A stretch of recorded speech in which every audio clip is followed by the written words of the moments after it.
Bonjour à toutes et tous, vous écoutez First Print, votre podcast comics préféré pour une nouvelle émission du format Super Friends. C'est le 3e épisode qu'on va vous faire consacrer à Fantasy, la bande dessinée de Yohan Caveige, puisque après les 2 épisodes de Making of qu'on vous a proposés, qui ont été enregistrés pendant que Monsieur Yohan faisait sa bande dessinée, vous aurez remarqué qu'on a abordé vraiment des questions de processus créatif, de choix donc qui étaient faits pendant l'élaboration, mais on s'est gardé de parler à la fois des personnages ou des thématiques et même de l'histoire en tant que telle, puisque voilà, c'est un podcast qui ne s'intéresse que aux choix et aux doutes de l'artiste, et c'est pour ça qu'on vous propose ce 3e épisode en mode Super Friends un peu plus normal, où là on va vraiment pouvoir discuter avec l'auteur de tout ce qu'il a mis dans cette bande dessinée, et de se demander au final si Yohan n'est pas quelqu'un qui est profondément contre les fins heureuses, qui est contre la joie de vivre, voilà, qui est contre les sentiments positifs, puisque au sortir de Fantasy, bon nombre d'entre vous seront peut-être un petit peu dépités, un peu déprimés, peut-être un peu tristes, c'est ce qu'on va voir. Mais en tout cas, Yohan, je suis content de t'avoir une nouvelle fois dans ce podcast. Salut à toi. Salut, merci pour l'invitation, ça va spoiler sévère. Ça va spoiler sévère, effectivement, puisque là on est on part du principe que vous avez pu écouter les 2 épisodes sur Fantasy avec Yohan, donc en tant que making of, où on se gardait de révéler quoi que ce soit sur l'intrigue. Dans ce podcast-là, on estime que vous avez lu la bande dessinée et j'espère bien. Voilà, et que vous l'avez appréciée. Hein. Sinon, si vous l'avez lu et que vous l'avez pas aimé, je ne sais pas pourquoi vous écoutez ce podcast, mais peut-être que vous avez du temps libre et ça nous fait quand même plaisir parce que ça fait des chiffres d'écoute. Alors merci pour et ça. Ils ont une ouverture d'esprit, c'est tout. Exactement. Et donc voilà, mais voilà, on va vraiment aller dans l'histoire de fond en comble et notamment sur la fin qui est, en fait voilà, si on en parle et que vous avez pas lu la BD, ça vous gâchera quand même pas mal le plaisir, en tout cas. Mais Yohan, par quoi commencer? Parce qu'il y a peut-être des choses qu'on va redire qui ont déjà été dites dans le podcast. Je t'avoue que je me suis pas noté par cœur tout ce qu'on avait déjà dit. Non plus, mais je ferai un peu attention. Ouais. Mais on peut partir du principe aussi que certaines personnes n'écouteront que ce podcast parce qu'ils en ont rien à foutre de ton processus créatif. Et en soi, qui pourrait leur vouloir à ces gens? J'ai failli dire qu'ils aillent. Ça y est, on est déjà trop détendu. Tu dois rester poli. Mais c'est oui. la règle de ce podcast. Les horreurs, c'est hors enregistrement. Non, mais justement, peut-être que le premier point qu'on peut aborder quand même, c'était Fantasy. Donc c'est une bande dessinée qui se lit dans les 2 sens. Donc avec une histoire pour Alma, donc t'as 2 héroïnes, donc Alma et Yourcenar, un côté qui se lit dans le sens de lecture traditionnel franco-belge français, et l'autre qui se lit donc de droite à gauche en sens de lecture manga.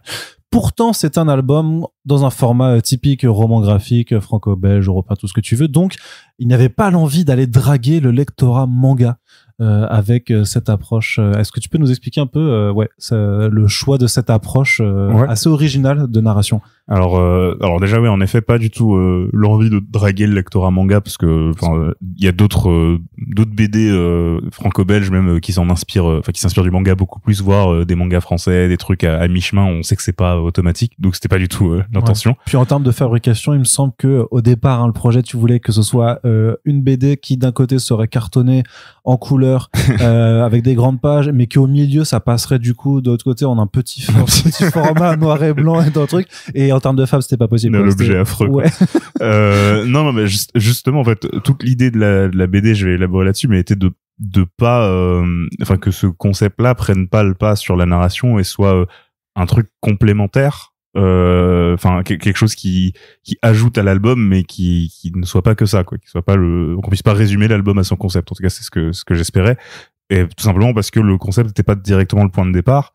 Le point de départ, c'était ça, je pense qu'on l'avait un tout petit peu dit avant, mais c'était ces 2 envies, ces 2 tons, d'un côté une histoire d'aventure, de l'autre côté une histoire plutôt de romance, qui doucement se sont articulées entre elles. Plus je les dessinais à une étape de recherche là où rien n'est arrêté, mais plus je dessinais des choses qui allaient dans une direction ou l'autre, plus elles commençaient à devenir cohérentes en tant que telles et entre elles, parce que dès que j'allais par exemple vers du face à face un peu brutal entre Alma et ce qui était Yourcenar à ce moment-là, même quand c'était purement de l'action, que Yourcenar était encore une déesse en armure avec une épée, choses comme ça, il y avait déjà, je sais pas, je la dessinais toujours avec un regard un peu doux, un peu triste, comme si elle avait pas envie d'un combat qui était à venir. Et du coup, très vite, quand j'étais parti de ce point de vue-là, il y a cette rencontre, il y a ces éléments qui sont posés, il y a ces héroïnes qui sont posées, mais il y a ce ton entre lequel j'arrive pas à trancher. Le concept m'a permis de ne pas trancher, tout bêtement. parce qu'en fait, je me rendais compte que arriver à cette rencontre, c'était pas suffisant et qu'il fallait vraiment élaborer sur quels étaient les points de départ, quelles étaient les conditions qui pouvaient créer soit cette envie de bagarre, soit cette envie même de romance. Et avec les différentes thématiques qui tournaient autour, qui m'inspiraient, qui étaient des histoires de religion, de foi, d'amour, du divin, tout ça qui s'intégrait déjà bien avec une histoire, avec déjà un petit personnage et un grand personnage que j'avais dessiné tel quel pour le fun. Mais voilà, cette histoire de petits humains et de géants, des géants qui deviennent des dieux perçus par les humains. Tout ça en fait se mélangeait de manière très cohérente. Et la structure du livre m'a permis tout bêtement de trancher, enfin de ne pas trancher donc, et rajouter pas mal de poids au livre parce que on avait une rencontre qui était physique dans le livre, un chemin en fait, un cheminement des deux côtés qui était physique. On avait ce rapport à ces deux peuples qui arrivent pas à se parler, qui voient une situation différente, qui ont même pas le même langage, ce qui est un enjeu dans le livre, qui est traduit par un sens de lecture différent. Et une fois ce déclic-là, en fait, l'album a un peu coulé tout seul. En tout cas, je me suis dit, il y a eu une espèce de petit moment eureka. Et ensuite, il s'agit surtout de réécrire pour le coup, une fois que ce concept est posé, en tirer parti le plus possible. En trouvant le bon équilibre entre avoir des petits éléments qui se répondent de chaque côté, avoir des mouvements miroirs, mais pas dans sa globalité, juste dans des moments qui étaient importants, qui étaient cohérents, qui étaient partagés entre les deux personnages. Et en plus de ça, comme il y avait des petites inspirations dont on a parlé de Shoujo, la Rose de Versailles, ça me paraissait d'autant plus cohérent que l'histoire qui s'en inspire le plus, qui est celle de Yourcenar, soit celle qui était dans le sens de lecture manga, en tout cas de droite à gauche. Même si c'est des questions qu'on s'est posées aussi à un moment parce que techniquement il n'y avait pas une fatalité à ce que que l'histoire d'Alma soit d'un côté et celle de Yourcenar de l'autre. Donc assez tôt je me suis aussi posé cette question-là. Je pense qu'il y avait quand même l'idée que l'histoire d'Alma, qui est une histoire d'action, d'aventure, avait peut-être un côté un poil plus accessible dans ma tête, même par exemple au niveau de sa couverture. De me dire que une grande majorité de gens commenceraient par Alma, et que donc c'était plus logique d'avoir l'histoire un peu plus blockbuster entre guillemets, un peu celle qui rentre dans le vif du sujet un peu plus vite, qui était dans le sens de lecture occidentale. Même si je pense qu'on en reparlera un peu si on parle de réception ou de premier retour. C'est même là on n'a pas trop vu venir les retours parce que c'est étonnamment mitigé pas mitigé mais plutôt c'est du 50-50 dans des retours que j'ai, par quel côté les gens commencent, voir quelles histoires ils ont apprécié le plus, tout ça. Donc ouais, c'était une bonne surprise de ce côté-là, et ça montre que les gens se sont emparés du concept et ils vont à fond quoi, enfin jouent le jeu, donc ça c'est super cool. Donc toi, c'était vraiment une façon pour toi de ne pas trancher. Tu disais au contraire de Alma, hein, qui elle clairement tranche dans le sujet. Ça c'était parce que voilà, j'avais la blague depuis 2 minutes dans. Ouais, mais tu sais que j'en ai parlé quelques fois en dédicace et tout, et personne l'a fait encore, ça me démangeait. Donc voilà. Après un mois de tournée, enfin il fallait que ce soit toi qui fasse la mauvaise blague. Un esprit brillant, assurément. Mais c'est-à-dire que à aucun moment tu t'es dit juste d'un point de vue convention de récit que tu pouvais juste mettre les deux segments à la suite et que ça pouvait quand même être intéressant d'avoir toi. Il fallait quand même qu'il y ait cette construction presque géométrique en fait de son histoire. Ouais, en fait, en soi, c'est pas une histoire qui parle d'égalité entre deux personnages, mais pour moi, il y avait un truc évident à mettre ces héroïnes à égalité à leur point de départ, et du coup, si t'as une histoire après l'autre, t'as un ordre qui est imposé. Si t'as deux tomes différents par exemple, même si on les avait sortis en même temps, on avait fait ce genre de délire là, version Pokémon, t'as le risque qu'une personne lise une histoire et pas l'autre, et si on n'avait pas eu ces sens de lecture, la rencontre au milieu de l'album qui se finit sur une espèce de double page qui lie les deux histoires entre elles, marchait moins bien, parce que comment tu fais ces espèces... En tout cas, il y aura un truc de retournement plutôt que de rencontre sur le même plan, dans le même univers, dans la même temporalité. Je pense que tu vois, c'est presque une espèce de double frise chronologique qui se croise d'un côté et de l'autre, et du coup en fait c'est ça, c'est plus le format s'est imposé à partir du moment où j'y réfléchissais même, tu vois, il y avait pas d'alternative qui marchait aussi bien quoi. Tu disais que c'était donc une rencontre aussi entre deux ambiances, un style d'action d'univers. Donc juste pour résumer, si jamais vous ne l'aviez pas lu, mais en fait Alma, donc c'est une princesse d'un royaume dans un univers en fait où l'humanité a été trahie par des dieux, par des dieux géants, et elle participe en fait au nouveau chapitre d'une sorte de rituel, de rituel qui s'appelle la saignée, qui consiste à aller dans les terres sacrées pour tuer un géant et en rapporter un artefact lui appartenant. Donc elle doit faire ça. Et de l'autre côté, on a Ursenar sur une histoire qui est beaucoup plus sur le temps long, dans une civilisation donc de ces fameux géants en fait, où les unions amoureuses sont dictées par un oracle, et elle alors qu'elle est déjà en fait dans une relation avec une autre géante, l'oracle lui dit que ta promise arrivera dans 1000 ans seulement. Elle te chérira comme jamais. Et donc Ursenar, qui voit arriver la civilisation humaine dans cette ère-là, est persuadé que c'est une humaine en fait avec qui elle va devoir faire, avec qui elle aura une relation amoureuse, et donc va passer 1000 ans à t'attendre, un peu comme George Miller. Mais ouais. Et qui va du coup en même temps essayer de protéger et de faire avancer cette humanité aussi, vu qu'elle s'y sent liée par le destin. De s'y intéresser. Et le truc, c'est que comme tu dis, comme ce sont deux civilisations qui n'arrivent pas à communiquer, son enjeu c'est aussi de mettre au point une technologie qui leur permettrait de communiquer, de se comprendre, puisque de l'absence de communication vient forcément des incompréhensions, des querelles, et c'est là que les deux civilisations entrent en guerre aussi, ce qui amène donc aussi à la quête de Alma.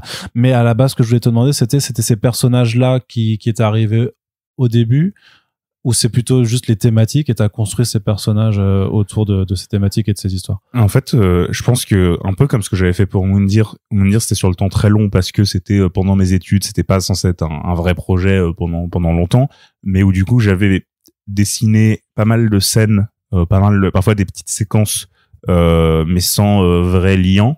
J'avais quelques bases, j'avais un univers, j'avais un personnage, j'avais une idée de fin vite fait.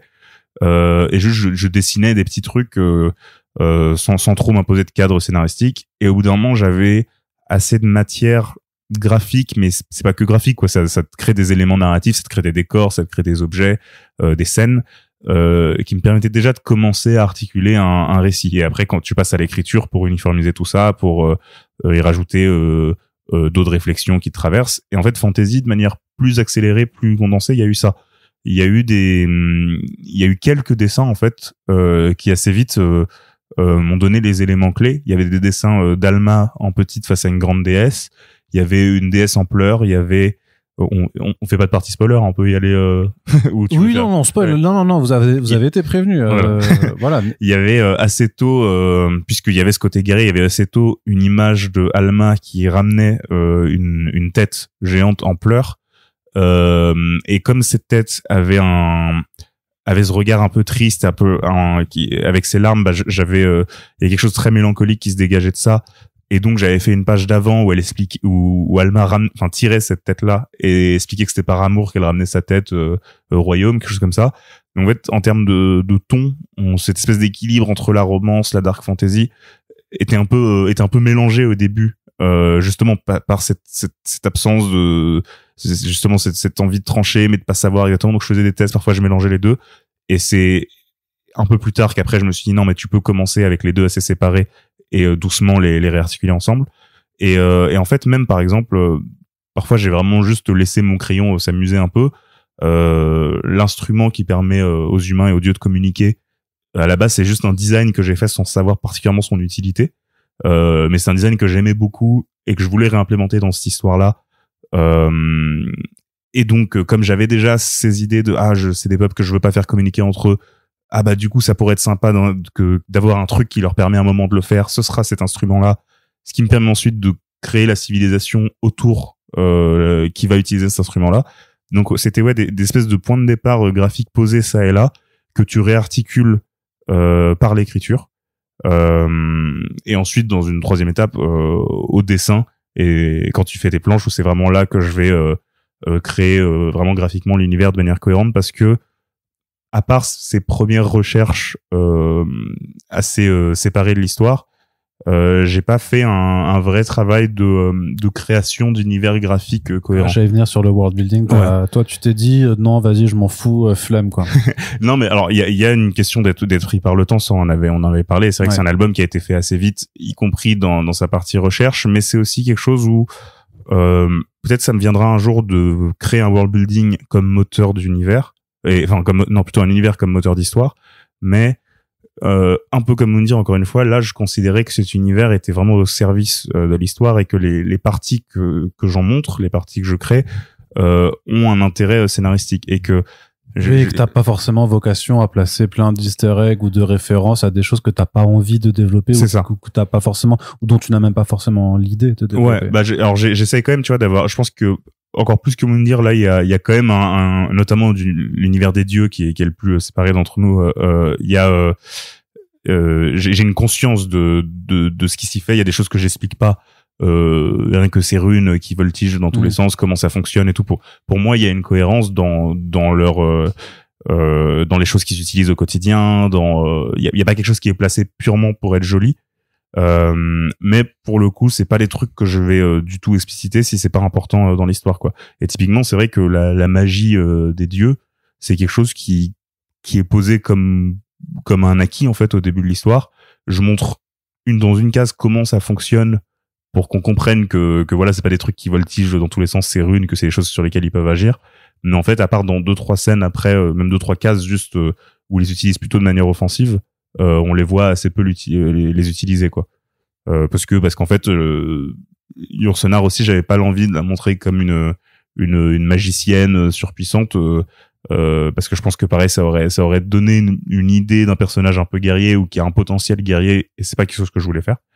Donc voilà, mais c'est vrai que j'ai tendance à le décrire, c'est un peu réducteur de dire comme ça, mais à décrire mes univers pour l'instant comme des décors de cinéma à l'ancienne, des décors de western un peu plats, et en fait derrière il y a rien. Là, c'est pas qu'il y a rien, mais en tout cas j'ai pas des livres et des livres de world building, parce que ce qui me paraît pertinent, je veux l'utiliser en fait dans l'histoire. Oui, parce que ton histoire, elle est surtout que ton album, il est au service du propos en fait, à la fois de ce qui arrive à tes héroïnes, et aussi des thématiques sous-jacentes sur la foi, les croyances, la vérité, l'amour aussi en tant que tel. Ça, c'est des choses dont tu avais envie de parler.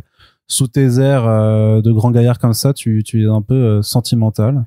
En fait, je sais même pas exactement d'où c'est venu. Je pense encore là, il y avait c'est peut-être ce point de départ graphique, encore une fois, l'intérêt graphique pour ce shoujo qui m'a amené à me dire ça peut pas être qu'un intérêt graphique. Dans ce cas, questionne-toi aussi sur il faut qu'il y ait peut-être un aspect romance, tu vois, parce que c'est des traits qui évoquent aussi c'est des traits extrêmement expressifs, extrêmement doux, donc qui t'amènent à vouloir parler d'amour, des choses comme ça. Donc c'était un peu là, et en même temps j'ai ce rapport au divin qui s'impose par ce rapport d'échelle que je dessine. Donc je veux parler de rapport au divin et de foi. Au début ça s'articule pas tout de suite, mais alors ça, je sais, pour le coup, ça j'ai plus souvenir si on en a parlé dans le premier épisode ou pas, mais en parallèle de ça, je vois un épisode de la série Striptease, donc une série de docu télé-réalité belge, dont un épisode intitulé Jésus c'est ouf montre des jeunes lycéens très croyants, quasiment des fans du pape et de Jésus. Et on les suit un peu comme ça, tu vois, c'est pas commenté comme un tellement vrai ou comme ça, c'est juste tu les suis avec une caméra. Et dans certains moments, tu vois ces jeunes-là qui parlent de leur rapport à la foi, qui sont conscients d'être en décalage un peu avec leur génération, mais qui parlent aussi d'un truc, moi, qui m'avait un peu touché, intrigué, d'être conscient de passer à côté de plein de choses dans leur jeunesse, dans leur présent, parce que il y a quelque chose de plus grand, de plus noble, un amour divin plus grand que tout ce qu'ils pourront vivre sur Terre, qui les attend dans leur vie d'après, quoi. Et c'est quelque chose qui questionne. Ils sont à la fois un peu touchants, à la fois un peu flippants aussi. Et du coup, ça m'a questionné et sur ce rapport à l'amour du divin, par rapport à l'amour de l'humain, l'amour plus terre à terre, plus immédiat, à ce rapport au sacrifice et d'une certaine manière à l'aliénation, en tout cas au poids que la religion peut avoir sur des jeunes particulièrement. Et donc tout ça, en fait, commençait à prendre forme. Et tout l'intérêt après, ce qui était finalement de rédiluer ce discours-là, parce que je voulais pas non plus que ce soit trop pesant Et je pense que ça aurait même desservi le projet d'en faire une espèce de thèse sur la religion et tout. Enfin, j'ai pas assez étudié la question non plus pour avoir un discours qui allait de retourner la tête là-dessus. C'est un peu galvaudé de soit la critiquer de manière hyper frontale. C'est pas un truc qui me dérange, hein, mais je me rendais compte que c'était pas forcément ce que je voulais faire avec ça. Et plus j'avançais, plus je revenais à ce qui était la base de ce projet-là, qui était ces deux personnages, leur rencontre, et toutes ces thématiques, tous ces points d'univers, pour moi, ont juste servi à amener cette rencontre, à la contextualiser. Et c'est pour ça qu'au final, c'est moins un récit sur la religion qu'un récit sur la croyance, la foi, et aussi le déterminisme. Plus, c'est quelque chose dont j'ai vu, dont on m'a parlé un peu dans les retours, quoi, que c'est vraiment un récit sur la fatalité du destin, en tout cas de ce qu'on veut croire qui est le destin, de ce qui est écrit, de ce qu'on s'impose, du déni qu'on peut avoir parfois. Oui, de ce qu'on t'impose aussi, parce qu'Alma aussi, quelque part, elle a une destinée. En fait, Ouais. on lui forge, sauf qu'elle s'aperçoit au milieu du bouquin au milieu de son histoire, que son destin est écrit, en fait, et se base sur des mensonges, en fait, sur un grand mensonge. Mais quelque part, au final, c'est aussi la même chose en tant que tel, c'est que Yourcenar croit à son destin et elle veut accomplir la destinée qu'on lui a promise, alors que Alma n'y croit pas forcément, mais en tout cas elle doit l'exécuter parce qu'on lui impose. Et même quand elle revient voir sa daronne bien après la fin de l'album, sa daronne lui dit encore, bah voilà, maintenant tu vas pouvoir me faire des enfants, et tu reviens dans un cadre beaucoup plus patriarcal, enfin beaucoup plus normé aussi de ce que doit être le rôle d'une femme dans une famille, quoi. Ouais, alors que c'est une société plutôt matriarcale, je pense. Ouais, parce que c'est vrai qu'on voit jamais le roi est mort, quoi, donc voilà. Ouais, mais même c'était un roi d'avant. Mais là, tu vas parler dans les quelques trucs de world building que j'ai écrit. Moi, je sais pourquoi on a une reine, une lignée de reines depuis un moment. Ouais. Mais tu vois, c'est quelque chose qui aurait encombré l'histoire, et du coup, j'ai pas particulièrement creusé là-dessus. C'est des choses qui étaient plus développées dans les premières versions de script, et après en fait t'enlèves du gras, et pour le mieux. Mais oui, en fait, déjà moi je pense que c'était intéressant justement pour contourner un truc de parler de religion hyper frontalement, d'avoir deux types de croyances qui sont clairement des métaphores d'une forme d'ordre religieux, mais un peu différentes de chaque côté. Finalement, du côté d'Alma, ils croient encore, ils ont un rapport aux dieux, quoi. C'est pas juste des géants.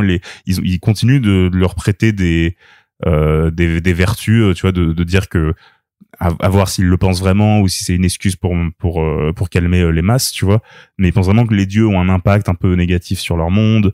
Il y a des choses que j'ai pas forcément décrit, mais pour moi ils ont presque encore un rapport à la prière, mais ce serait plus un rapport à maudire les dieux par une prière que leur demander de l'aide. Et du côté Yourcenar, à aucun moment ils pensent vraiment avoir une religion en tant que telle, mais ils ont pourtant des rites, et une croyance dans quelque chose qui n'est pas un dieu directement, qui est un concept. Mais ils se prêtent au jeu d'être les dieux d'une autre. Ouais, c'est ça. Au bout d'un moment, ça, tu le vois quand même. Ils se disent bon, au final, nous on est normaux, mais vas-y, on en profite. Ouais, c'est ça. Et Yourcenar, elle a ce refus-là, mais parfois elle a du mal à saisir l'ironie, même quand il y a des confrontés, elle le nie en bloc, mais de dire que elle croit dans des choses qui ont prouvé leur véracité, alors qu'on va lui expliquer que peut-être c'est pas si simple que ça, mais elle trouve les croyances des humains un peu dérisoires, alors même qu'elle-même a des croyances de quelque chose d'un peu éthéré, et à peine elle aura le temps de le mettre en doute, que elle aura sacrifié tellement à ce moment-là qu'elle décidera très vite de pas se poser cette question-là et d'aller jusqu'au bout de sa quête, quoi. Parce que je pense que un des trucs qui me touche pour le coup, c'est pas tant d'avoir des personnages qui finissent mal ou quoi, mais je crois que j'aime bien écrire des persos soit dans le déni, soit en tout cas des personnages très bornés. Souvent on va dire en écriture c'est cool d'écrire des personnages qui évoluent à travers une histoire. Alors là certes ils évoluent, mais finalement ils reviennent un peu dans leur travers à la fin, et prennent presque un peu à leur point de départ. Et je crois que j'aime bien cette idée d'un personnage qui évolue pas trop dans un monde qui change, tu vois, et un personnage qui refuse de changer. C'est à la fois, je trouve, plus facile à écrire d'une certaine manière, et en même temps je trouve que c'est quelque chose qui peut être assez beau comme parcours de personnage aussi, quoi. Mais souvent ça va amener plutôt à des trucs un peu tragiques, parce que c'est pas forcément le meilleur truc de pas du tout changer, ou de pas être capable de changer, même si c'était un récit dont le but aussi, quand je parlais de déterminisme, c'était de déresponsabiliser ces deux personnages-là. J'ai dit que c'est des personnages gris parce qu'Alma c'est un personnage assez brutal qui fait des trucs vraiment pas cool. Yourcenar c'est un personnage beaucoup plus bienveillant, mais qui du coup va avoir ce côté un peu borné dans le déni, qui va avoir certaines décisions un peu égoïstes dans son rapport aux humains parce qu'elle va beaucoup projeter sur eux, critiquer le fait de favoriser telle ou telle ville, mais le faire un peu elle aussi. Donc c'est elle qui provoque la guerre un peu oui, c'est sûr que peut-être en tout cas ces actions ont une conséquence. Ça c'était j'avais parlé je crois dans le premier épisode du fait que Mathieu Bablet on s'était appelé, on avait un peu discuté du projet, il m'avait donné quelques bons conseils de scénario et notamment quelque chose qu'il m'avait dit c'est que ça rajouterait du tragique que Yourcenar soit d'autant plus responsable de sa propre fin et j'ai dû trouver un équilibre encore une fois parce que moi je voulais pas que ce soit que ce qui lui arrive soit sa faute. Pour moi c'est quand même un récit assez injuste ce qui lui arrive, mais en tout cas que ça rajouterait au poids du tragique et à l'ironie dramatique que des choix qu'elle fait participent à empirer la situation alors qu'elle le veut pas du tout, quoi. Et du coup c'est quelque chose qui m'a intéressé aussi même dans les premières réactions que j'ai eues sur cette fameuse fin ou ces fins, peu importe du côté où on commence, qui ont été vécues comme des surprises par le lectorat. Et c'est vrai que moi ça m'a pour le coup surpris dans le bon sens parce que moi j'avais l'impression particulièrement côté Alma que ce choix final de tuer Yourcenar, voilà c'est dit, n'allait pas être vécu comme une surprise parce qu'encore une fois pour moi toutes les cartes étaient là dès le début, son parcours amenait à ce qu'elle fasse ça malgré des doutes que j'avais pu placer. Évidemment j'ai essayé de mettre ça en scène de manière la plus spectaculaire possible, quand même avoir une forme de tension dans la scène, mais je pensais oui que ce serait en tout cas moi quand je le lisais à force, tu vois, j'avais ce truc de bon ce truc là n'est pas une surprise, quoi. Côté Yourcenar ça arrive de manière un peu plus comme un cheveu sur la soupe et je pense qu'il y a un peu plus cette envie quand tu lis cette histoire en premier et que t'as cette fin super abrupte où elle se fait tuer par une humaine, tu te doutes bien que les humains sont pas hyper fans des dieux à ce moment-là, donc tu peux savoir que c'est juste que la guerre est encore en cours d'une certaine manière, mais tu vas avoir envie de compléter avec l'histoire d'Alma. L'histoire d'Alma, pour moi, elle était déjà assez cohérente dans ce qu'elle racontait et dans sa fin. Mais du coup, je pense qu'on a tellement une habitude ou une envie du happy end, tu vois, une envie que ça se passe bien, qu'on refuse jusqu'au bout en fait de voir ce qui est amené à se passer alors que toutes les cartes amènent à ce que ça se passe. Je pense que tu peux être surprise sur la conclusion d'Alma parce que t'as quand même la scène du dialogue où Alma entend quand même la gente lui dire j'ai si hâte de te voir, enfin tu vois la discussion elle est très apaisée en fait et tu vois c'est pas une confrontation qui se prépare, c'est une rencontre vraiment. Et bon quand tu rencontres quelqu'un pour la première fois et que tu le décapites, voilà, ça a quelque chose de surprenant quand même, tu vois, même si tu comprends, surtout qu'elle comprend que la Cinécide c'était un mensonge, que ça s'était perpétué pendant des siècles pour simplement donner une sorte d'assise pour le pouvoir en place pour contenir les masses. Donc tu pourrais très bien te dire qu'elle va aller à l'encontre de sa destinée, puisque en plus c'est ta thématique, c'est la fatalité, est-ce qu'elle est là ou pas. Donc c'est pour ça je pense qu'on peut être surpris. Mais avant de parler de la fin, moi il y avait quand même une autre séquence à mon sens presque plus importante avant, c'est le dialogue. Parce que le dialogue, alors franchement c'est pas parce qu'on est dans ce podcast et qu'on se connaît depuis quelque temps, mais quel génie Johan quand même.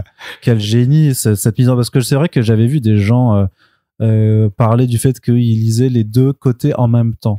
J'ai vu quelques personnes qui m'ont dit ça. Alors autant je pense pas que ça a un intérêt tout le temps, mais effectivement à la 3e ou 4e relecture pour préparer ce podcast, je me suis dit vas-y je tente de le faire un petit peu, et en fait il y a certains, en fait tu t'aperçois au bout de Alma quand elle parle de sa vision qu'elle avait quand elle a 15 ans, là tu dis il faut que j'aille lire l'autre pour voir quand est-ce que ça arrive, mais tu vois que la temporalité est pas du tout la même en fait, sur le nombre de pages en fait tout se répond pas, mais t'as quand même donc ce passage du dialogue entre Alma et Yourcenar qui se fait donc à distance par ce fameux appareil de communication, et où quand tu regardes les deux séquences tu vois que non seulement les dialogues se répètent, mais que t'as fait des choix de découpage où les pages se renvoient l'une à l'autre, et la question c'est comment ça a fonctionné dans ta tête pour aboutir à ce résultat, parce que pour le coup c'est génial quoi, vraiment d'avoir les séquenciers qui se répondent, d'avoir les images parfois découpées au sein de différentes cases mais qui se répondent aussi l'un à l'autre, et de voir aussi même après que l'ambiance en fait, que la réception de ce dialogue n'est pas du tout vécue de la même façon entre Alma et Yourcenar également, quand tu vois les mimiques des personnages. Donc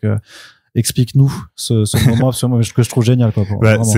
C'est marrant parce que bon, du coup, très tôt, j'étais en mode, il y aura ce moment clé où elle se parle. Il faut qu'elle se parle avant cette rencontre, parce que justement, cette envie de romance là, plutôt de romance avortée, mais je voulais quand même que ça reste un peu dans l'histoire, et du coup, il fallait qu'elle puisse discuter à un moment.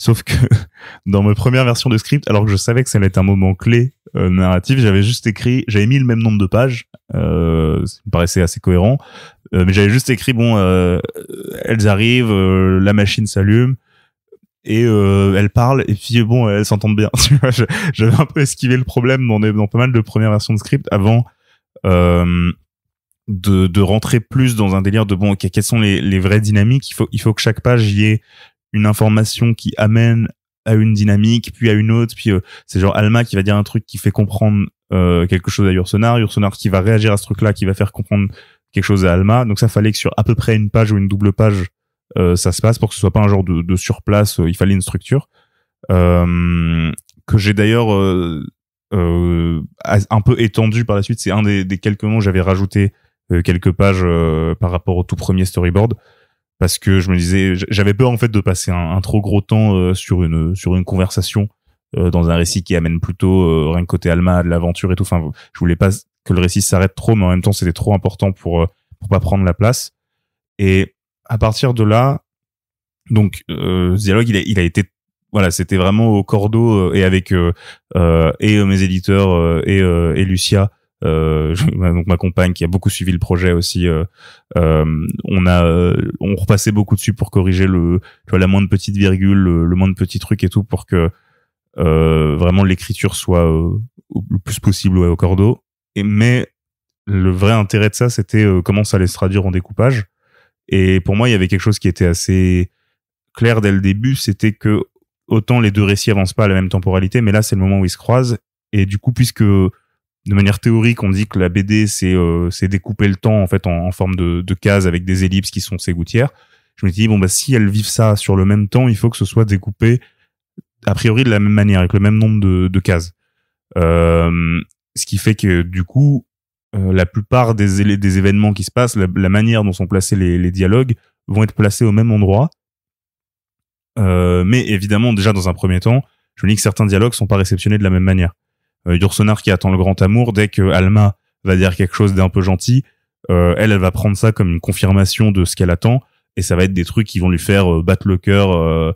C'est des cases qui vont être dessinées avec un style presque un peu différent à ce moment-là, juste pour montrer à quel point c'est des paroles qui la transcendent. Là où Alma va plutôt se rassurer un peu d'abord, mais ensuite prendre toutes les invitations à se rencontrer au rendez-vous, elle les prend plutôt comme une opportunité de se rapprocher d'une déesse, et à ce moment-là de se dire, mais en fait ce truc qu'on m'a dit impossible de tuer des dieux auxquels même moi j'avais cessé de croire, là j'ai peut-être une opportunité, quoi. Et donc ça m'a permis d'avoir cette construction un peu miroir où tout doucement les deux Yourcenar avance dans sa certitude, Alma elle remet en question, donc finalement les deux ont pas exactement le même rapport à ce dialogue-là, mais ça me permettait du coup de jouer sur, pour le coup là, de manière très ludique, et d'utiliser le concept à fond, notamment aussi sur le rapport d'échelle, en me disant je peux créer des miroirs, mais une case où Alma va être toute petite, ou pas, Yourcenar pourrait être beaucoup plus grande dans cette case-là, de manière toute bête, mais ça peut même jouer en liant la forme au fond, ou par exemple Yourcenar qui va se confier sur quelque chose qui est un moment très introspectif sur lequel tu ferais plutôt un gros plan.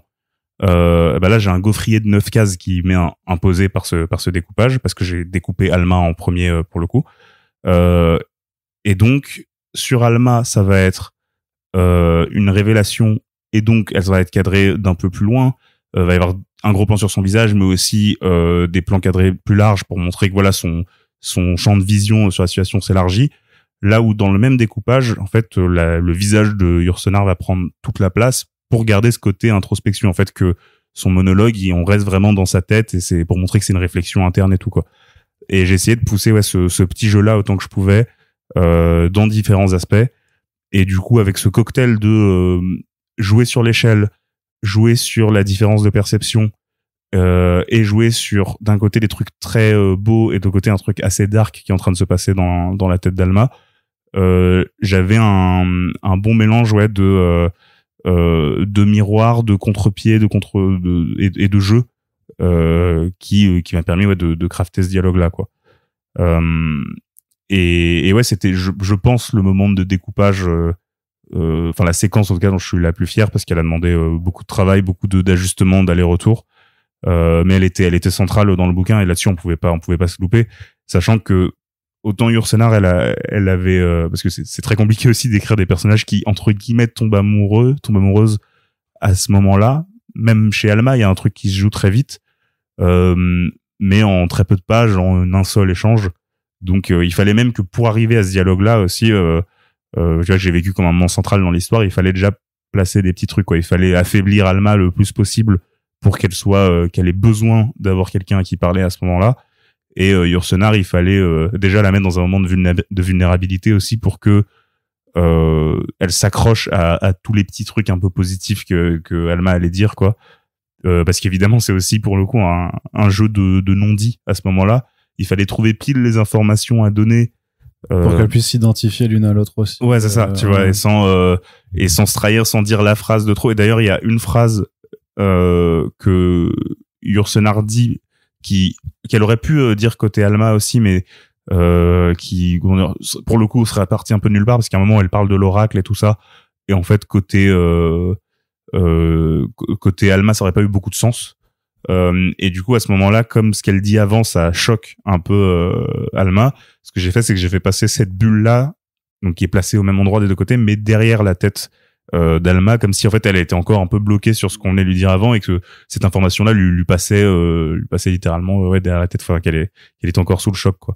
Et il y a 2-3 petits moments où les dialogues sont légèrement réagencés pour montrer cette réception différente, que c'est pas sur les mêmes mots que les deux vont s'arrêter quoi.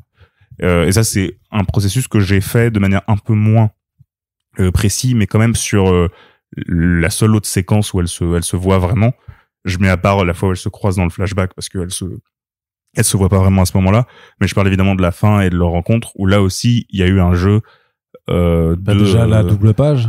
Évidemment, la double page où enfin les deux doubles pages où de elles se la font face, rencontre, ouais, voilà, c'est donc ça. qui sont quand même où t'en as une où il y a un rapport d'échelle évident, ouais. L'autre où t'as un rapport d'égalité en fait et parce qu'il fallait un ton beaucoup plus romantique côté Yourcenar, et donc c'était intéressant même en termes de cadrage. Tu vois, autant celle d'Alma c'est assez logique, assez facile de se dire elle va être en minuscule avec la géante. Mais parce que même dans ta façon de dessiner Yourcenar, elle a l'air inquiétante du point de vue parce que tu es quand même toujours du point de vue d'Alma et donc il y a pas ce regard shoujo, justement ce regard Rose de Versailles du côté Alma où elle pourrait être dangereuse. Ouais, en fait là donc pour centrer sur la fin où en effet donc c'est là où les deux personnages se font face.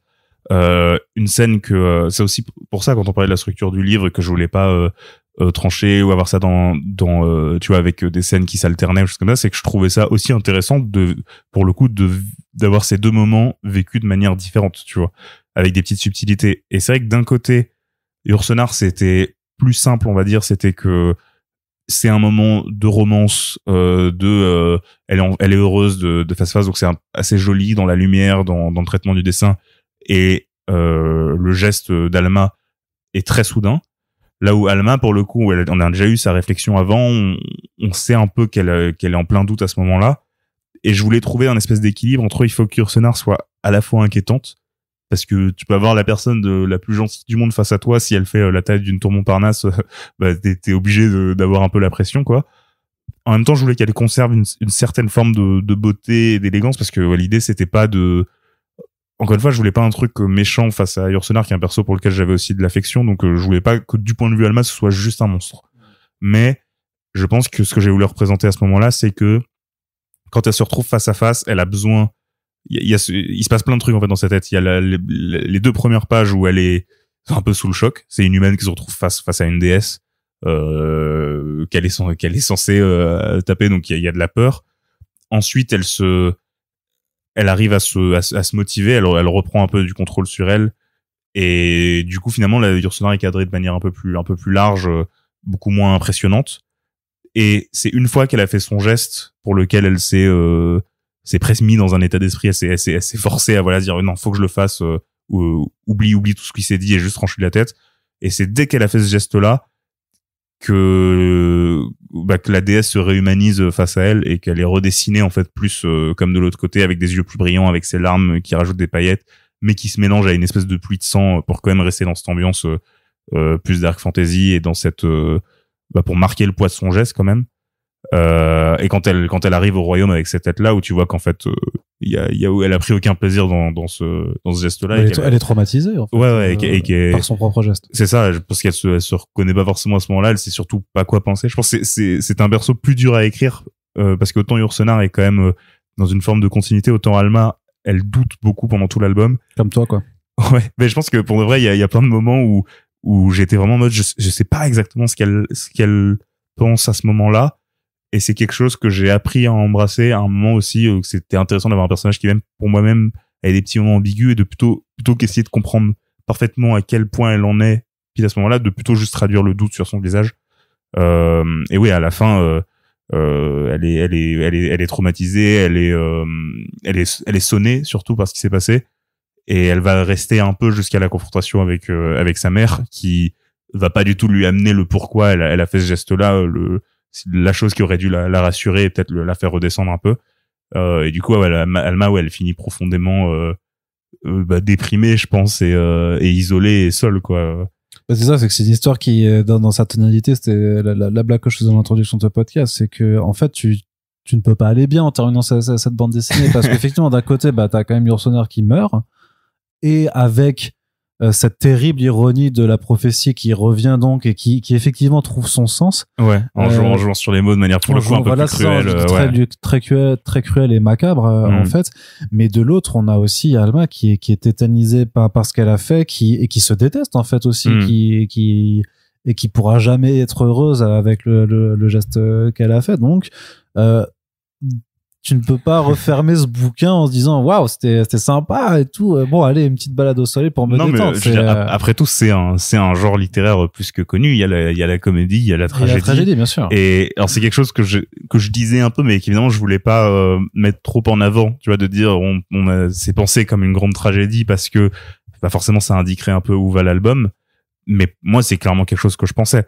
Et l'intérêt de ces deux histoires était également de dire que bon, imaginons que tu puisses avoir une surprise à la première lecture. Encore une fois, tant mieux, c'est pas quelque chose que je renie. C'est une agréable surprise que ça ait aussi bien fonctionné. Par contre, ce qui était sûr et ce qui était voulu, c'était que la deuxième lecture, enfin en tout cas la lecture de l'autre histoire, et le poids de ce geste de fin d'Alma et de la mort de Yourcenar, qui soit comme une épée de Damoclès, enfin en tout cas comme un truc pesant au-dessus de toute la lecture. Et je pense que tu vois, d'un côté, si tu commences par Alma, ça c'est la question. Est-ce que toi l'auteur de la BD, toi qui as fait les deux histoires, qu'est-ce que tu recommanderais pour toi? Qu'est-ce qui est le plus logique? Est-ce qu'il faut commencer par Alma ou Yourcenar? Je pense, mon but était de pas trancher. Du coup, c'est compliqué à dire. Il va falloir prendre une position là, monsieur Cavage. Je pense que si tu commences par Alma, t'as un truc qui était plus voulu, plus contrôlé sur la deuxième histoire, qui était que l'histoire d'Yourcenar, il y aura un vrai truc tragique tout du long de je sais où ça va, et chaque décision qu'elle prend, chaque moment d'espoir qu'elle a va être un petit pincement au cœur. Et ça, c'était quelque chose de voulu et peut-être plus maîtrisé dans la partie Yourcenar. Mais tu vois que j'ai quand même écrit avant Alma, mais qu'après j'ai repris au board après et tout. C'était constamment ce jeu d'aller-retour entre les deux. Mais je pense que c'est un effet un peu plus maîtrisé que ce qui va se passer quand tu lis Alma après avoir lu Yourcenar.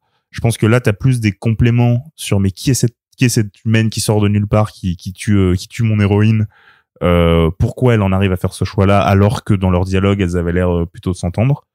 Je pense qu'il y a un poids tragique aussi, mais il doit être assez différent. Je sais que là, quelqu'un m'avait dit ça à une dédicace week-end, m'avait dit ouais, moi quand du coup j'ai lu Yourcenar en premier, du coup Alma je la détestais en fait. Pendant tout le long, et limite c'est presque un truc de t'apprendre à comprendre le monstre entre guillemets.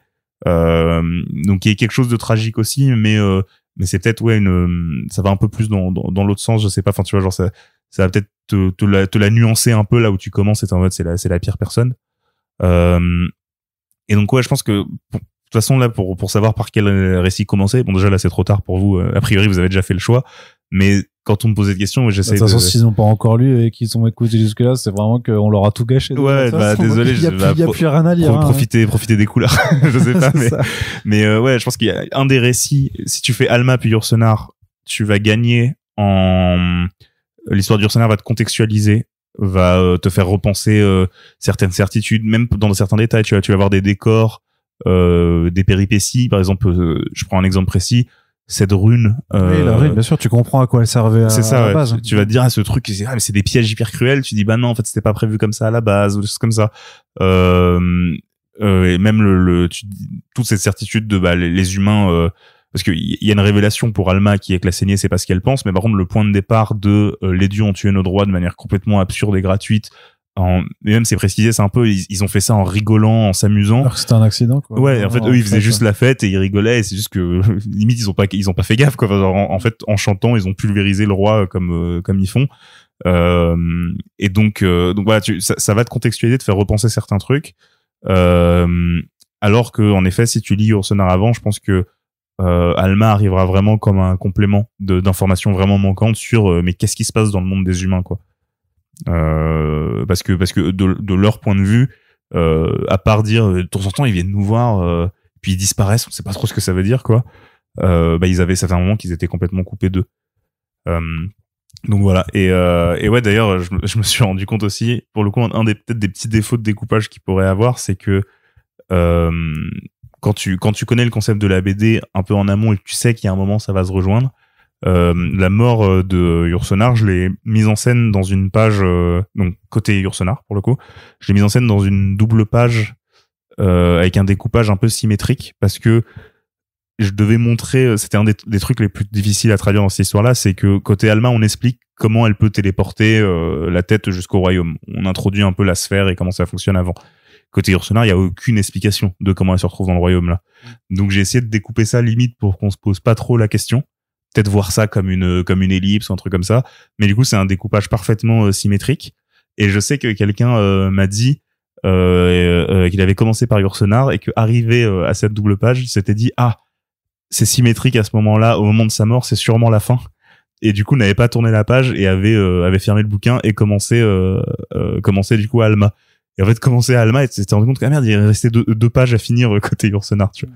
Donc bon, je pense que ça arrivera à peu de gens, mais c'est des petits trucs à prendre en compte. De toute façon, la manière dont ces deux histoires se rejoignaient, moi, était assez claire dès le début. Je voulais que, en fait, les deux histoires finissent sur cette image de Alma qui caresse la tête de Yourcenar, entre guillemets, pas empaillée du coup, mais mais recouverte d'or, et que la double page centrale qui les lie soit plus justement un liant et un générique de fin aussi, parce que ça permettait à ce moment-là de couper la lecture. Je sais qu'on s'était parlé avec l'éditeur qui nous disait c'est dommage, c'est une des jolies pages. Ouais, parce que c'est une double page qui est gâchée entre guillemets par les crédits. Ouais, c'est ça. Mais le truc c'est que déjà alors qu'on l'a vu exposé en galerie. Oui, voilà, ce sera le petit privilège du bon ami qui a acheté cette page. Mais qui n'est pas moins, c'était pas une private joke. Non, mais c'est sûr que il y avait cette question-là à se poser. Est-ce qu'on fait quelque chose avec juste le titre, tu vois? Mais déjà, même en mettant donc d'un côté les remerciements, de l'autre côté les crédits du livre, un ours, c'est comme ça qu'on dit, je crois. L'ours, ouais. Ouais.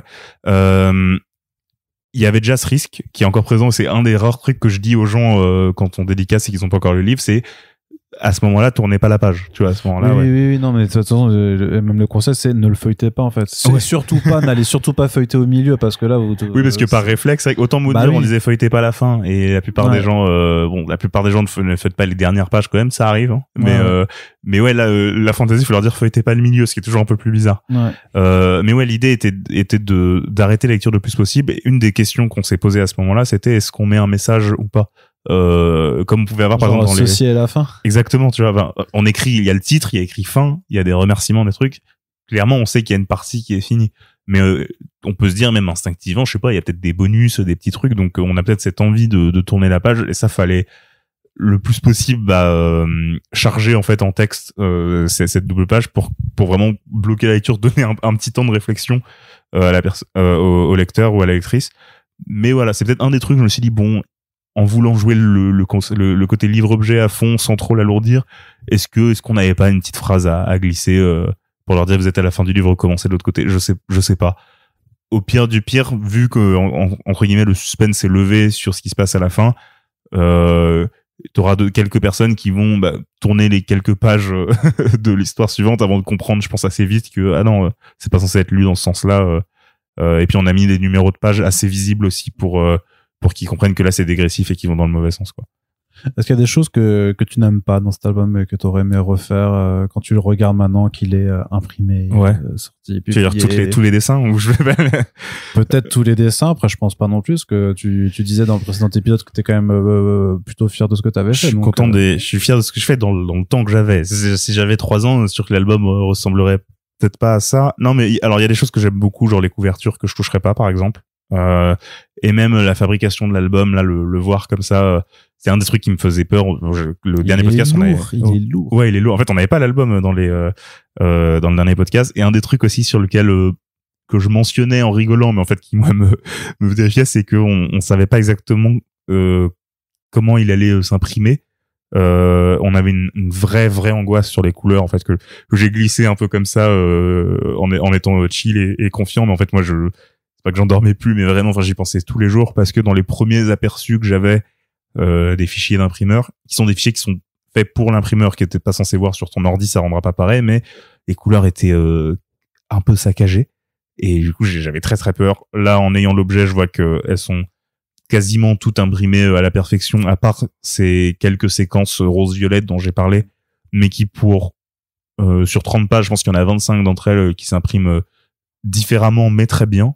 Voire, enfin, c'est tout aussi joli, si ce n'est plus, donc tant mieux, un accident heureux. Et autre accident heureux, il y en a quelques-unes qui ont pris un peu cher, notamment au niveau des contrastes. C'est des pages beaucoup plus aplaties que ce que j'avais dessiné, mais c'est beaucoup dans des scènes où, pour donner un exemple, une scène où Yourcenar est sous le choc de la prophétie qui vient de lui être faite, et du coup tout ce qui se passe autour d'elle, les personnages qui parlent, en fait, là sont beaucoup écrasés dans le style et dans les couleurs, mais au final, ils parlent un peu en arrière-plan, quoi. Ils disent plein de trucs et elle les entend pas vraiment parce qu'elle est sous le choc. Donc ça fait presque un effet volontaire, tu vois, de couleurs et de choix de focus sur la page. Donc voilà, encore une fois, un accident heureux. Donc voilà, j'ai parlé de trucs chouettes. Dans les trucs que j'aime pas trop dans l'album, alors déjà, le fait d'enfin avoir pu le relire, c'est que tu vois des petites erreurs ça et là, c'est un petit oubli de couleur, ça et là que personne va remarquer, mais qui toi t'as envie de dire arrêtez tout, changez tous les bouquins et tout ça. Après, je suis encore à un stade où j'ai tellement peu je pourrais dire ça commence à faire, mais j'ai encore assez peu de recul sur le livre, ou en tout cas un recul purement émotionnel, c'est-à-dire je sais quand même tellement tout ce qui se passe que quand je le lis, j'arrive pas à avoir un rapport de lecteur encore, tu vois. Je l'ai lu qu'une fois quand j'ai reçu le bouquin, et je l'ai traversé sans rien ressentir, tu vois. Le seul moment où j'ai eu un petit pincement au cœur, c'est j'avais lu Alma en premier, et après avoir refermé Alma, j'ai fait quelques trucs pendant quelques heures, je suis revenu, j'ai ouvert la page de Yourcenar où elle regarde l'horizon avec son petit sourire plein d'espoir, et j'ai eu un pincement au cœur à ce moment-là. Donc je me suis dit bon, il y a sûrement quelque chose qui va fonctionner quand même dedans. Mais ouais, c'est un truc plus global, tu vois. Encore une fois, c'est un livre qui m'évoque une manière de bosser un peu particulière, qui m'évoque, c'est dur à dire comme ça, j'allais dire de la douleur et de la souffrance, mais mettez 10 000 guillemets à ça. Enfin, voilà, ça reste faire de la bande dessinée, c'est un plaisir et tout, mais en même temps, je sais tellement qu'il y avait pas moyen de faire mieux dans le temps que j'avais, que c'est aussi, pour le coup, ça me protège, tu vois, d'y voir des trop gros défauts aussi. Tu vois ce que je veux dire? Je suis en mode, maintenant le truc est fait, il est tel qu'il est, je suis en paix avec ça, et je pense que c'est d'autant plus facile d'en parler maintenant aussi, là où on en parle un mois après la sortie quasiment, qu'avec des retours qui sont globalement super positifs, et de voir que le livre est bien reçu, que les effets que je voulais faire fonctionnent bien, et qu'il y a même des trucs que j'avais pas prévus qui fonctionnent. Ça rajoute à la sensation d'être en paix et de dire bon ces petites angoisses que t'avais sur le dessin, tout ça, on t'en parle pas. Des angoisses de cohérence de scénario sur certains points, on t'en parle pas. Et donc tant mieux, tu vois, je vais pas élaborer tant que ça là-dessus. Est-ce qu'on t'a demandé est-ce qu'il y aura une suite à Fantasy? Ouais, parce que moi je t'ai fait la blague de Moondir 2 pendant très longtemps. Ah oui, c'est on est reparti pour 2 ans de Fantasy 2. Ah bah le truc c'est que tu pourrais très bien dire, parce que si on parle quand même du principe que tous les actes ont des conséquences, tu pourrais imaginer un deuxième cycle où quelqu'un de la civilisation de Ursonar cherchera à se venger de sa mort, ou à comprendre ce qui s'est passé du moins, et Alma aurait vieilli et pourrait, enfin tu vois, tu peux imaginer une suite plus facilement qu'avec Moondir. Ouais, bah oui, c'est sûr. Non, en plus en effet, c'est sûr que si tu vois, si on avait une un jour ou quoi que ce soit, en effet il faudrait aller un peu plus loin, je pense, soit avec une Alma déjà bien avancée en tant que reine, voire aller à fond sur le concept de grands cycles de fantasy sur le temps long où Alma est déjà presque vieille, déjà une fille, truc comme ça, tu vois. Mais faudrait voir ce qu'il y aurait à raconter, parce que c'est aussi, tu vois, pour peu que ce soit un récit de vengeance, c'est aussi un récit de vengeance qui peut se régler très rapidement, tu vois, parce que au stade où se termine l'album, si les dieux en ont marre des humains, ils peuvent vraiment les piétiner en 5 minutes, je pense. Mais pour l'instant, il y a rien du tout de prévu là-dessus, tout bêtement parce que c'est un album qui est donc très lié à sa forme aussi.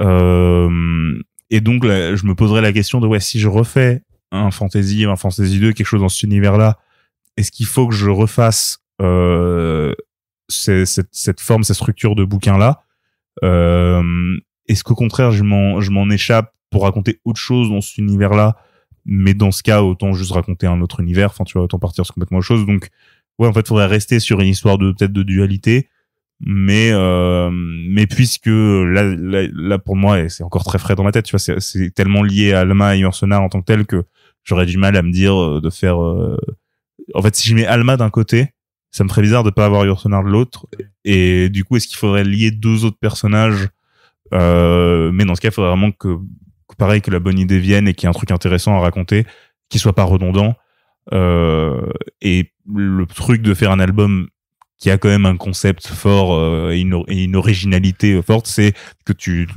perdrais cette fraîcheur aussi. Ça deviendrait un gimmick aussi. Exactement. T'aurais la crainte de ça, quoi. Donc ce qui est sûr, c'est que peu importe ce que sera le prochain projet, si pour anticiper peut-être une de tes questions, c'est l'ouverture. Ouais, bah j'anticipe l'ouverture et je la referme en disant que pour l'instant j'ai pas. C'est quoi la suite? Ouais, bah écoute, pour l'instant.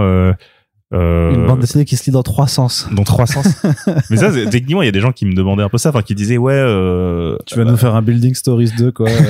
Non, parce que justement, moi, je veux vraiment pas que le côté, c'est des trucs que je respecte vraiment, la BD expérimentale, que ce soit du Chris Ware, que ce soit du Marc-Antoine Mathieu. Ouais, c'est lui que je cherchais. Mais ou même, là, tu vois, on m'a beaucoup parlé d'une BD qui s'appelle L'Orfèvre. Ouais, bien sûr, Aurélien Lozère, il me semble. Très bien, merci d'avoir expérimenté pour moi. Il est juste là, en fait. Ah, ok, bien vu. Aurélien Lozère. Ah oui, mais c'est écrit dans les 2 sens aussi. Ah, ils ont joué le jeu jusque sur le dos de la couve. Bah, tu vois, on n'a pas osé faire ça. Mais, L'Orfèvre, par exemple, donc, que j'ai pas encore lu, mais dont on a beaucoup parlé. C'est pas la même chose, c'est quand même pas la même chose. C'est qu'en fait, tu la lis en cycle, mais donc c'est un peu bizarre parce que tu la lis à l'endroit puis à l'envers, mais pas de droite à gauche. Et tu la retournes, et surtout sur chaque page, en gros, la page est divisée en 2, et du coup d'un côté t'as la partie qui est ici dans un sens en haut de page, et dans le bas de page t'as la partie qui est ici dans l'autre sens. Et qui est à l'envers du coup. Et qui est à l'envers. Donc tu peux pas lire les 2 à la fois. C'est ça, et surtout en plus t'as le concept qui se rappelle à toi, qui te crie à la gueule à chaque page, tu vois. Et sûrement que c'est très intéressant, mais moi c'était pas ce que je voulais dans ma BD. Je voulais vraiment que quand t'es dans une des histoires, tu la lis comme si c'était une BD seule, quoi, et que l'autre vienne enrichir, mais que voilà, que le concept ne prenne pas trop le pas sur l'histoire. Et tu vois, tu rigolais sur le truc à 3 sens, mais on s'était posé la question aussi de plutôt que faire la scène de fin 2 fois, est-ce qu'il faudrait pas tu vois, que les 2 arrivent à un certain point et que l'histoire soit, enfin que la conclusion soit en commun, et une fois, moi je trouvais ça moins intéressant parce que tu perdais ce rapport en subjectivité, et tu perdais aussi une grosse partie, je trouve, de ce que ça raconte, quoi, sur le truc hyper tragique, hyper dramatique d'en voir une qui arrive et qui voit son aimé, et l'autre qui voit quasiment un monstre, au moins pendant un temps, quoi. Mais ouais, et puis même en termes de maquette, enfin je sais pas comment tu fais ça, surtout si tu veux avoir 2 sens de lecture différents, ça devient quasiment impossible. Donc voilà, les gens qui m'ont conseillé ça, envoyez-moi vos schémas. Je serais curieux de voir comment ça fonctionne. Et donc pour l'instant, donc plutôt juste, tu fais une longue tournée dédicace. Tu vas être dans dédicace vraiment un peu partout dans la France. Donc faudra pas te louper, mais ça te permettra aussi peut-être juste de penser à la suite après et de voir en tout cas tu continues à faire de la BD. Bah j'aimerais bien, mais tu sais qu'en vrai c'est un truc là, la tournée dédicace fait aussi penser à plein de trucs un peu absurdes de ce métier que j'aime beaucoup par ailleurs, et voilà, je m'estime extrêmement chanceux de faire ça. Mais tu vois, il y a deux choses, c'est que déjà je suis dans, il y a ce truc, tu donnes tout sur un projet, le seul truc que t'as envie de faire après, c'est de vider la tête, mais en fait t'as pas de sécurité derrière, t'as pas de chômage, t'as rien, donc genre j'ai pas le temps en fait là tout de suite, tant que j'ai zéro sécurité financière ou quoi, de me dire bah vas-y, écrire un scénario pendant 4 mois, 6 mois, j'en sais rien, tu vois. Et en même temps bah t'as envie qu'une BD ça vienne du cœur et t'as pas envie d'écrire juste pour bouffer. En tout cas c'est plus difficile de faire un bon album, j'imagine, tu vois, avec ce point de départ, même si forcément t'as pas le choix parfois. En même temps, en effet, t'as cette tournée de dédicaces qui, alors là, elles sont peut-être pas toutes si grandes d'habitude. Là, on fait une grosse tournée parce que faut le rappeler, hein, Bubble, ça reste tout petit. Fantasy, ça reste mine de rien un projet ambitieux, mais d'un auteur qui est pas particulièrement connu, d'une maison d'édition qui est pas particulièrement identifiée. Donc, c'est un projet qu'on porte. Enfin, on va se donner pour que le truc soit visible, mais la tournée dédicace vient de là aussi. Tu vois, je vais tourner là 3 fois par semaine quasiment, toutes les semaines jusqu'à fin juin. En fait, même plutôt juillet, on est encore en train de rajouter quelques dates pour te dire. Fais gaffe à toi quand même. Ouais, non, bien sûr. Non, mais c'est plus là, c'est aussi une envie de trucs, de pas faire que, enfin, tu vois, d'aller dans quelques villes où on n'a pas été, des choses comme ça. Et là même justement de me dire aussi, bah c'est peut-être plutôt que d'étendre la promo même sur tu vois, sur après l'été et tout, de me dire concentre là vraiment, puisque c'est un temps où de toute façon t'as pas l'espace mental de vraiment réfléchir à un autre projet. Donc profites-en pour te ressourcer, pour parler aux gens, et aussi pour te déculpabiliser entre guillemets, genre la dédicace c'est du boulot et du coup le reste du temps tu bosses pas, tu te ressources, parce que c'est pas très facile d'avoir des bonnes idées d'histoire quand tu passes 1 an et demi enfermé chez toi. Enfin, tu vois que tu lis peu, tu vas peu au ciné, tu sors peu, tu vois peu d'expos, des choses comme ça. Donc ça va être important aussi, juste de se ressourcer, de retrouver l'inspiration tout bêtement.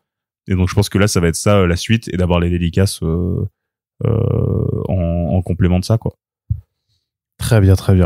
Bah écoute, on se reparlera peut-être dès que t'auras eu les idées. Alors, ouais. Oui, parce que comme ça, je te sentais abandonné à la conclusion, parce que je crois que j'avais pas fini le propos, je m'étais perdu un peu quand je disais que métier un peu absurde, parce que l'autre aspect de ça, c'est que évidemment, avec un projet qui est bien reçu comme ça, tu commences à avoir d'autres éditeurs aussi. Bah déjà t'as Bubble qui est en mode c'est quoi la suite et tout ça, mais t'as aussi surtout d'autres éditeurs qui disent si tu veux faire un truc chez nous, t'es les bienvenus, tu vois. Et moi, en tant que grand lecteur de BD, il y a plein d'éditeurs qui font des BD que j'aime beaucoup et avec qui ce sera intéressant de travailler pour tel ou tel projet. Mais en fait, c'est un métier où quand on te fait entre guillemets une offre d'emploi, c'est pas vraiment une offre d'emploi, parce que c'est quand même à toi d'offrir le. Bah ouais, c'est toi, ça te proposer le truc, ouais. Ouais, c'est ça. Donc en fait, je suis en mode, très content de savoir. Bah, sauf si à un moment on disait, il y a un tel qui a écrit un scénario, ouais, est-ce que tu serais intéressé de l'illustrer, quoi? Ça peut être l'autre option, d'ailleurs. C'est ça que t'as pas encore fait, techniquement. Non. Enfin, si, je veux dire, tu t'as fait, parce que t'as fait des cours d'histoire pour Métal Hurlant, enfin, une en tout cas, avec Thomas Mourier. Exactement. C'était la seule expérience, et voilà. Avec, en plus, sur une histoire courte avec quelqu'un que je connais bien. Mais c'est quelque chose auquel évidemment je serais ouvert. Même à mon avis, ce qui est à peu près sûr, je m'engage pas parce que je veux pas avoir la maladie Babelais Timothée Le Boucher de dire que je vais faire un projet plus court la prochaine fois et de faire un truc 3 fois plus long, quoi. Mais dans l'idée, je sais que j'aimerais bien un projet un peu récréation après, quel qu'il soit, donc soit écrit par quelqu'un d'autre, soit si c'est écrit par moi, en tout cas quelque chose de plus court.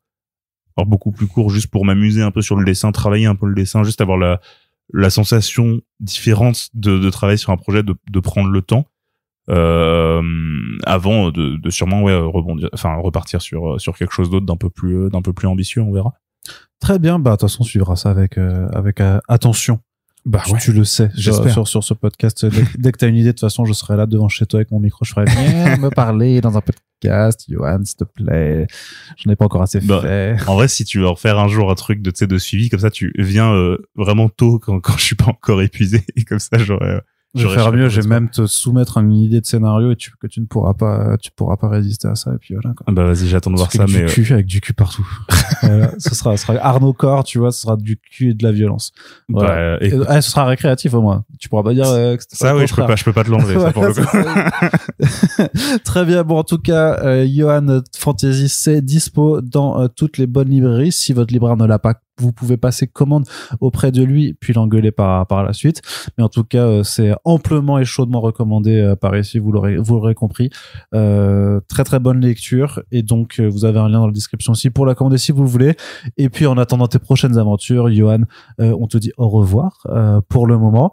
Et si vous avez encore des sous aussi après avoir écouté ce podcast et avoir filé en librairie, vous pouvez nous soutenir via notre Tipeee. Sinon, en partageant l'émission, vous pourrez faire découvrir à la fois notre travail et celui de nos invités, donc en l'occurrence de Yohan. Merci à toutes et tous de nous avoir écoutés, puis on se dit à bientôt pour la suite de nos émissions. Salut! Ciao!